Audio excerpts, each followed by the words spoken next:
Narito tayo ngayon upang matunghayan ang nakakakilig, napaka-sweet at talaga ng mga nagtitrending na storya ni Kalingap Tata and Ate Marjo. Ikaw nga ba si Mr. Right? Ikaw nga ba love of my life? Oh, my angel, angel. Mr. Cupido, sa isang sulyap mo ay nabihan ako para bang ibanda. Si Kalingap Tata ay isang miyembro ng Kalingap Team. At talaga namang si Kalingap Tata ay single at matagal na nga itong nagkahanap ng kanyang mapapangasawa. At lagi nga siyang malungkot at lagi lang kumakanta sa love story ng iba. Ngunit simula makita niya si Ate Marjo ay talagang parang nagliwanag ang mga mata nito at parang sa palagay niya ay nakita niya na daw talaga ang matagal niya nang hinihintay at gustong mapangasawa. Sino nga ba kasing hindi maaakit sa kagandahan ni Ate Marjo, lalo na sa napakaganda niya mga ngiti. Kaya naman simula nakita ni Kalingap Tata si Ate Marjo ay talagang nabihag na ito at binabalik-balikan niya na nga ang dalaga sa tindahan nito. At nung araw nga na yon ay talagang hindi na nakapagpigil si Kalingap Tata at sinimulan niya ng haranahin o ligawan si Ate Marjo. Habang kinakantahan naman ni Kalingap Tata si Ate Marjo ay talagang kinikilig din si Ate Marjo dahil napakaganda nga naman ng boses ni Kalingap Tata. Grabe at napakarami nga din nilang supporters doon at kinikilig nga din sila sa dalawa sapagkat kitang-kita na parang may chemistry talaga ang dalawa na ito. ikaw nga ba si Mr. Right? Ikaw nga ba love of my life?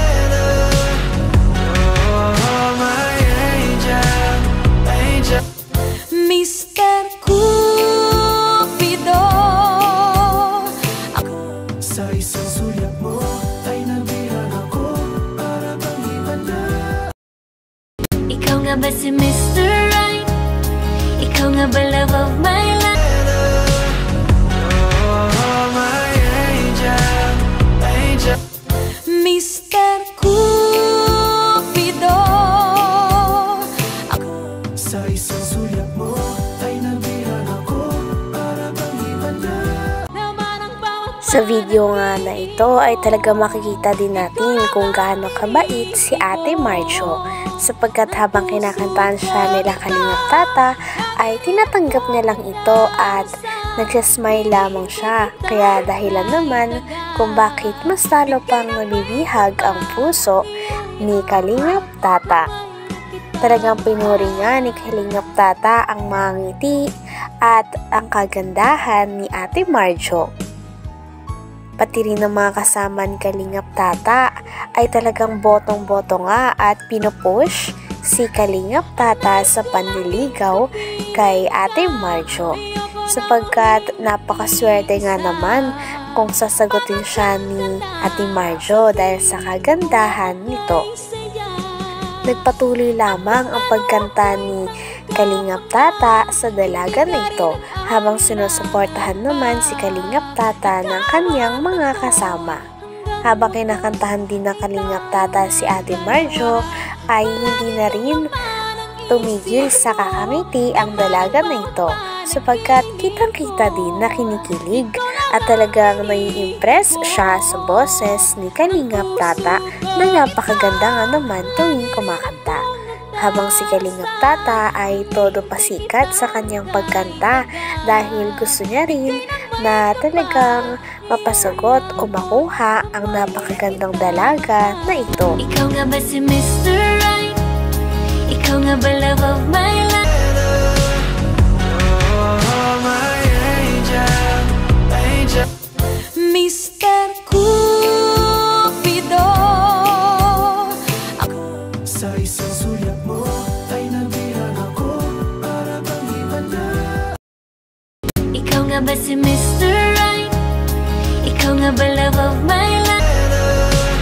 Oh, my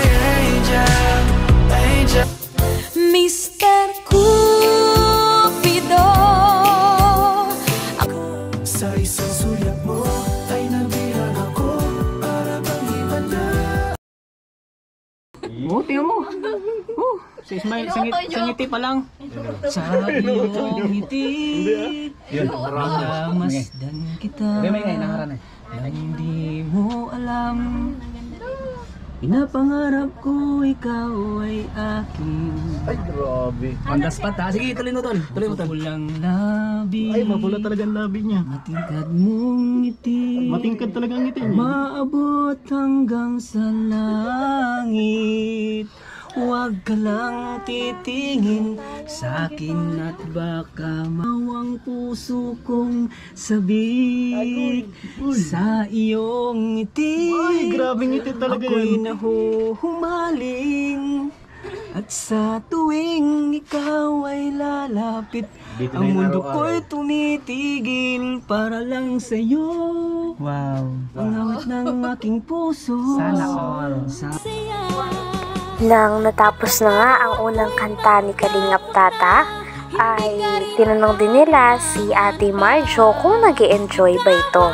At syempre talagang inamin ni Ate Marjo na talagang nag-e-enjoy siya at napakasaya niya rin sapagkat hinaharana siya ni Kalingap Tata. Binigyan din nila ng pangmerienda si Ate Marjo na 1,000. Ngunit talagang tinanggihan ito ni Ate Marjo at sinabi niya naman na busog pa siya at marami naman silang mga pagkain dahil may tindahan nga sila.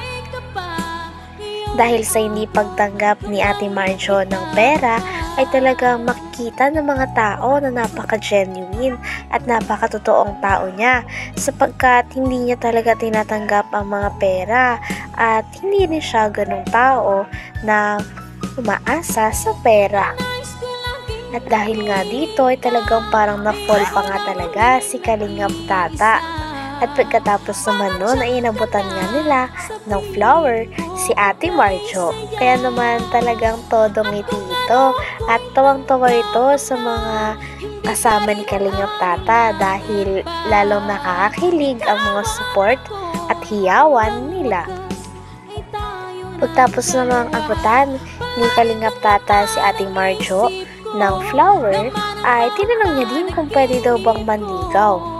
At talaga sinabi naman ni Ate Marjo na tanungin niya daw muna ang mama ni Ate Marjo kung papayag ito, sapagkat gusto niya na ang mama niya ang magde-decide kung karapat-dapat ba si Kalingap Tata na manligaw. Pagkatapos naman nun, ay hindi na rin ulit nakatiis si Kalingap Tata at talagang gustong-gusto niyang kinakantahan si Ate Marjo sapagkat sa tuwing tinitignan niya nga ang dalaga ay parang nabibihag at nahuhulog siya ng paulit-ulit dahil sa kagandahan at napaka-cute na ngiti ni Ate Marjo. Sabihin mong lagi ako'y iyong mahal at hindi panandalian kundi panghabang buhay, hindi magtataksil kahit na kailanman. Bakit na seryoso ka, ate? Dahil lang tibok ng puso ko ay iisa ang nararamdaman. Sobrang napasaya natin si ate ngayong araw. Yung nagulong ngayong araw, no? So thank you. Tumitingin ka, Wala ka dyan, iwanan natin yan.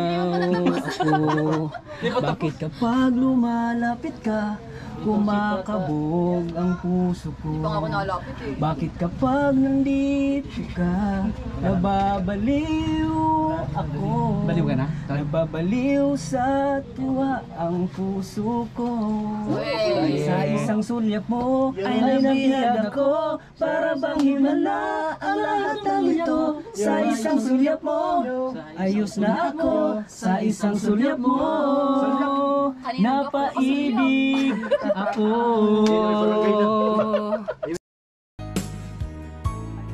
Hanggang dito na lamang muna ang ating nakakakilig, napaka-sweet at napaka-trending na istorya ni Kalingap Tata at Ate Marjo.